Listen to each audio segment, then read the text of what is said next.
Hey, what's up guys, and welcome to the video. Now today's vehicle is probably the smallest car that I've ever detailed. It's a 2011 Nissan Juke, but despite its small size, it more than makes up for that with the mess on the inside.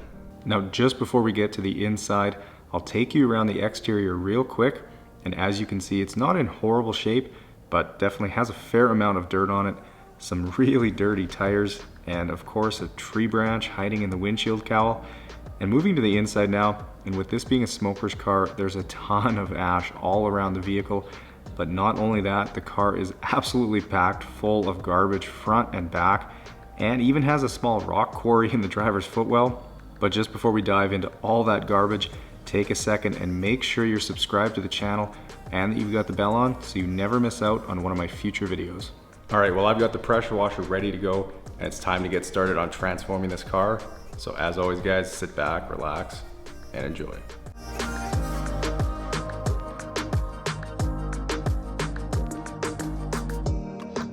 All right, so getting started on this tiny little Juke, and with this car being so small, I'm definitely looking forward to getting through the outside portion pretty quick, although seeing the mess waiting for me on the inside, and I'm pretty sure I'm gonna get slowed down by all that garbage and all the crud hiding underneath.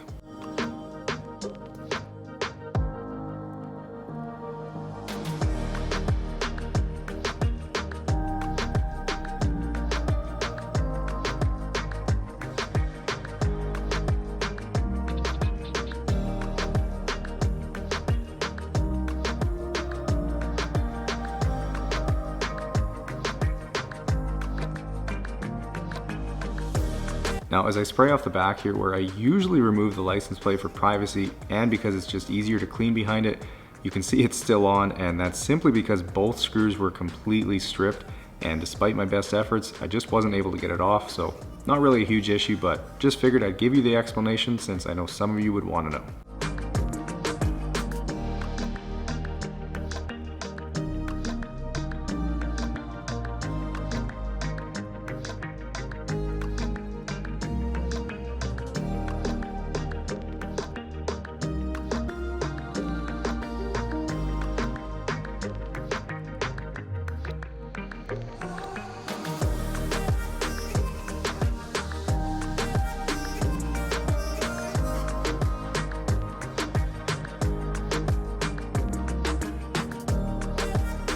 Now moving up to the front end, and I know I've seen lots of people ask recently about what pressure washer I use and what a good one for them would be, so I figured I'd address that in this video. So the pressure washer I use is a 110 volt electric Bertolini pressure washer that pushes 1900 psi at 2 gallons a minute, and if you've been watching the channel for a while, you'd know I switched to it from a gas powered Honda GC160, so really either gas or electric is fine.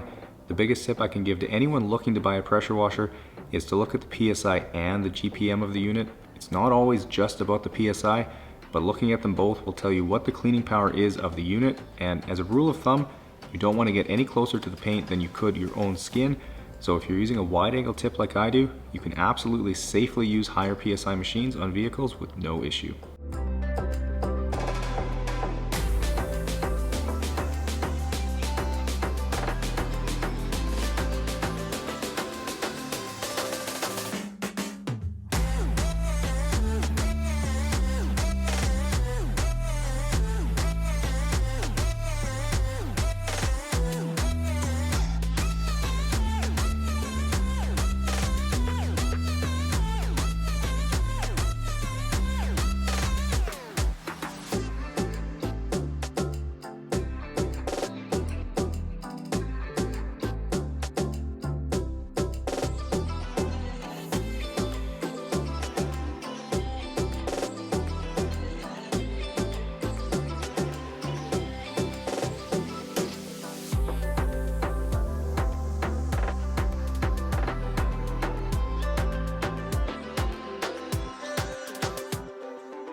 Now with the Juke all foamed up, I'll get my wash and rinse bucket prepped, and for soap I'm using Adam's car shampoo. So I'll put a nice little glob in, and while the wash bucket is filling, I'll go around with my boar's hair detail brush and hit every crevice on the vehicle, like around all the emblems, behind the gas door, and on the front grille area.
Alright, moving inside, and hard to believe, but I have to dig my way to the floor mats.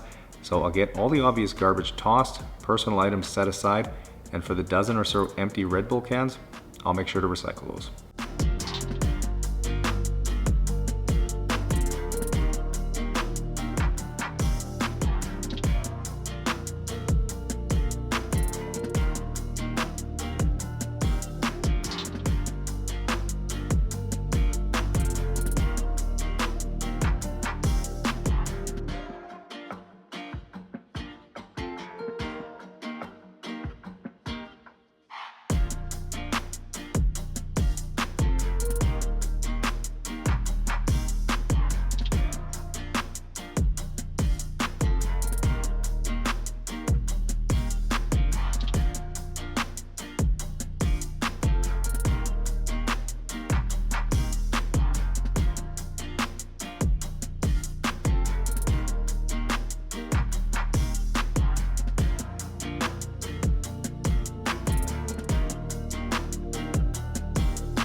Okay, with the mats vacuumed now, I'll get some carpet solution sprayed on, and with these mats just having dirt in them and no stuck on grime, I'll use the soft white drill brush to agitate and get that dirt loosened up, and then just simply blast them clean with the pressure washer.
Moving back inside now, and after disconnecting the battery to avoid any issues with the airbags or the car throwing a code, I'll quickly get the seat bolts loosened up so I can get my impact driver on them, and then we'll carefully remove them from the vehicle.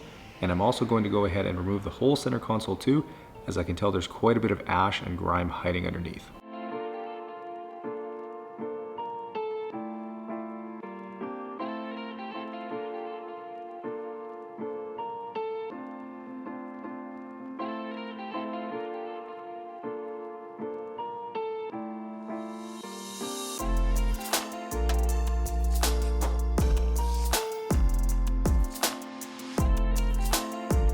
Now I went ahead and collected all the garbage in a new bag because I was curious how much there would be, and yeah, it was an entire bag full. Wow.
Now for the rock quarry up here in the driver's footwell, I'll obviously need to take the crevice attachment off for this, and I have to say this was a first for me seeing rocks this size inside a vehicle.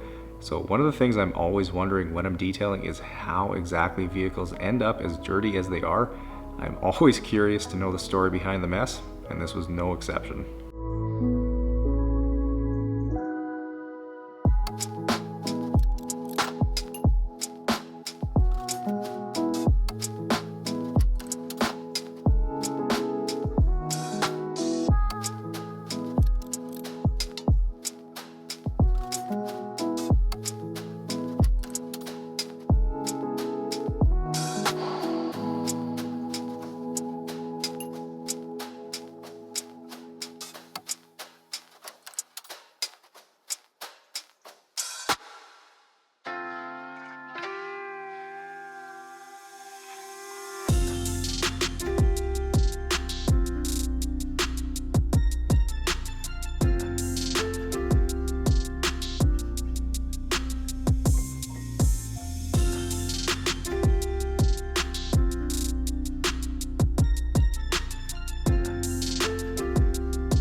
Alright, moving to extracting the seats now, and with black fabric on these seats, it's a little hard to tell just how dirty they are, which does make it a little less satisfying than working on lighter colored interiors, as you really can't see the before and after change quite as well.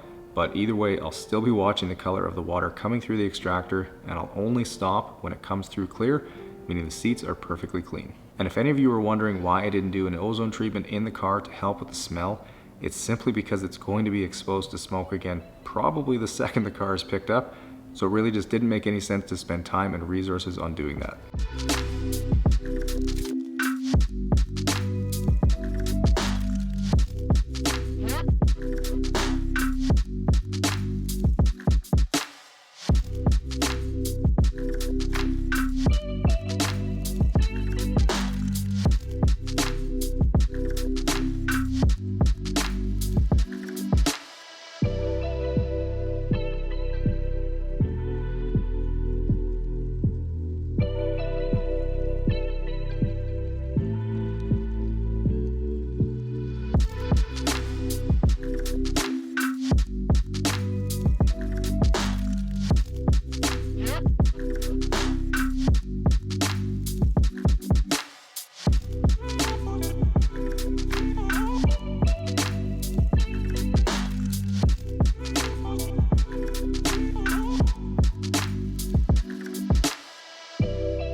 Moving to the driver's seat, and while visually it doesn't look all that dirty, once I start making passes with the extractor, you'll see it was actually pretty filthy.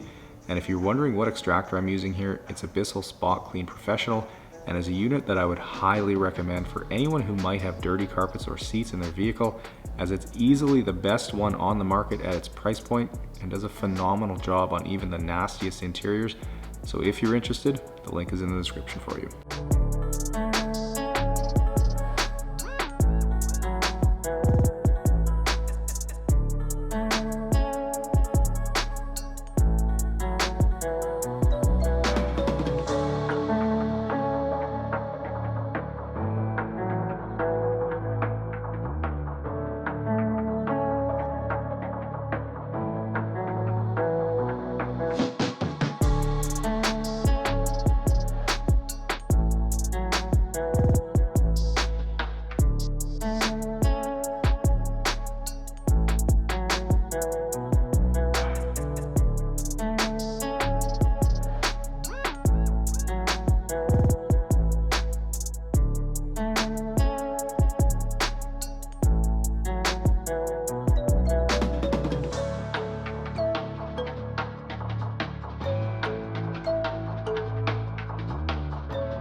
Now, since I've seen so many people lately asking for me to show when I extract the remaining water out of the floor mats, I figured I'd include it this time. So like I mentioned before, after pressure washing these mats, I'll wait until I've got the Abyssal out a little later on and then just quickly suck the remaining water out of them.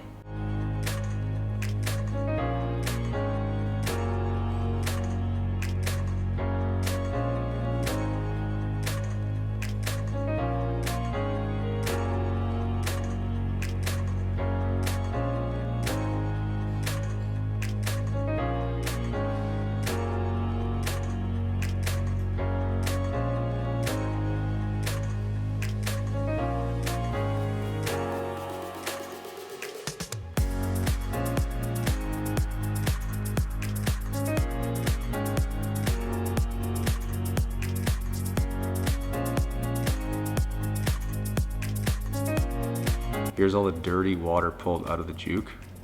Gross.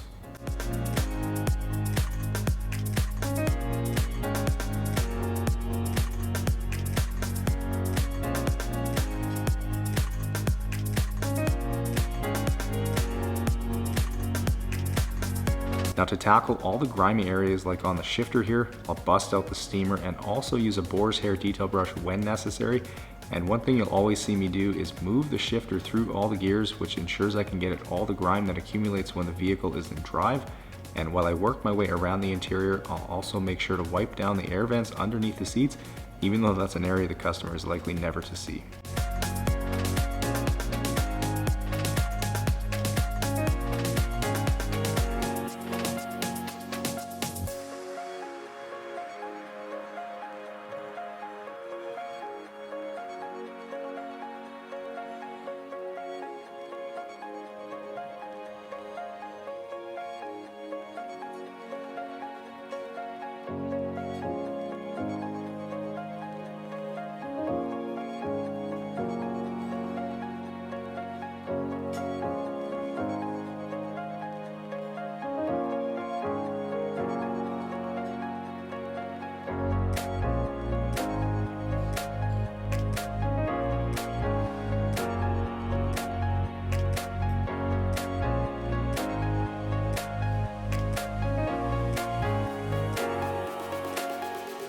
Now for all the crud and grime on the center console here, having it out of the vehicle is going to make it way easier to clean.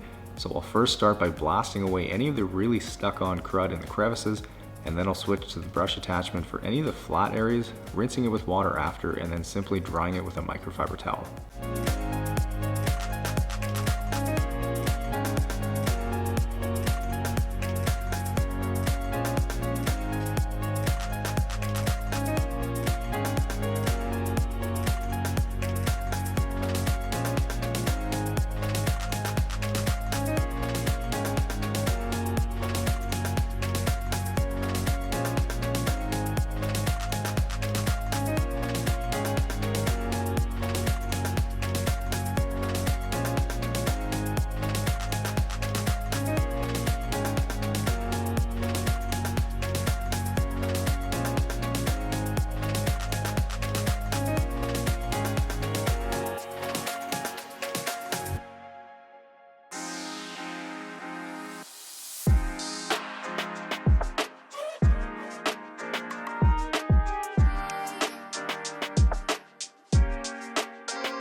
Okay, now to boost the gloss and depth of this car's paint, I'll get some synthetic sealant applied with a foam finishing pad on my polisher with the speed set to about 2.5 or 3.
Now with 303's aerospace protectant applied to the massive amount of exterior plastic, I'll turn my attention to the tires, and using some CarPro Pearl diluted about 2:1, I'll dress the tires, leaving them with a matte black look when it dries.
Alright guys, and 8 hours later, and the Juke is looking fresh and pretty again. I do have to say it was nice getting to work on a smaller vehicle like that today.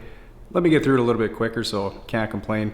Now if you guys enjoyed the video, make sure you hit that thumbs up button, subscribe to the channel for more awesome transformations like this, enjoy the guitar outro, and I'll see you guys in the next one.